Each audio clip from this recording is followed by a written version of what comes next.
بسم اللہ الرحمن الرحیم۔ حضرت ابو ہریرہ رضی اللہ تعالیٰ عنہ ارشاد فرماتے ہیں، مسلم شریف میں حدیث پاک ہے کہ ایک دفعہ رسول اللہ صلی اللہ علیہ وسلم نے 4 سوال فرمائے۔ پہلا سوال آپ نے یہ ارشاد فرمایا کہ تم میں سے کون ہے جس نے آج روزہ رکھا ہو، یعنی نفلی روزہ، یعنی روزہ رکھ کر صبح کی ہو۔ تو سیدنا ابوبکر صدیق رضی اللہ تعالیٰ عنہ نے عرض کیا، آقا میں نے آج روزہ رکھا ہے۔ پھر آپ نے دوسرا سوال ارشاد فرمایا کہ تم میں سے کون ہے جس نے آج نماز جنازہ پڑھی ہو۔ تو اس کے جواب میں بھی جناب رسول اللہ صلی اللہ علیہ وسلم کو سیدنا ابوبکر صدیق رضی اللہ تعالی عنہ نے اپنا جواب پیش فرمایا کہ آقا میں نے یہ سعادت حاصل کی ہے۔ پھر تیسرا سوال آپ نے ارشاد فرمایا کہ تم میں سے آج کس نے کسی مسکین کو کھانا کھلایا ہے۔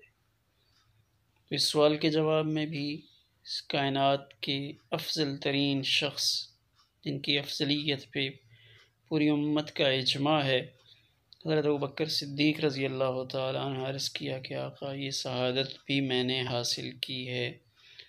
پھر آپ نے چوتھا سوال ارشاد فرمایا کہ آج تم میں سے کس نے کسی مریض کی بیمار پرسی کی ہے، عیادت کی ہے، جس کے جواب میں بھی جناب رسول اللہ صلی اللہ علیہ وسلم کی خدمت اقدس میں سیدنا ابوبکر صدیق رضی اللہ تعالی عنہ نے اپنے آپ کو پیش فرمایا کہ آقا یہ سعادت بھی میں نے حاصل کی ہے۔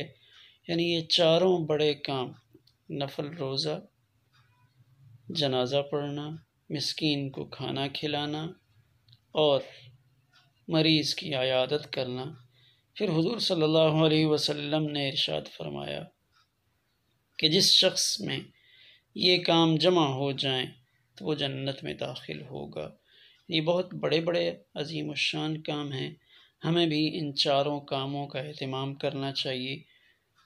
عبادات کے ساتھ ساتھ خصوصاً نماز جنازہ، اس میں شریک ہونا، صرف یہ نہیں کہ میرا تعلق والا ہے، میرے جاننے والا ہے، جو اجنبی ہیں ہم نہیں جانتے، ان کی نماز جنازہ میں بھی شریک ہوں۔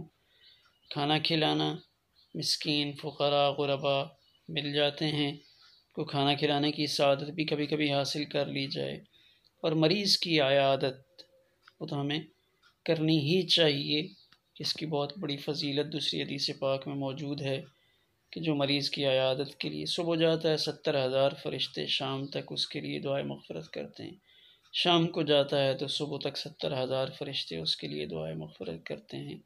تو یہ 4 بڑے عظیم الشان اعمال ہیں، ہمیں ان کا اہتمام کرنا چاہیے۔ اللہ ہم سب کو توفیق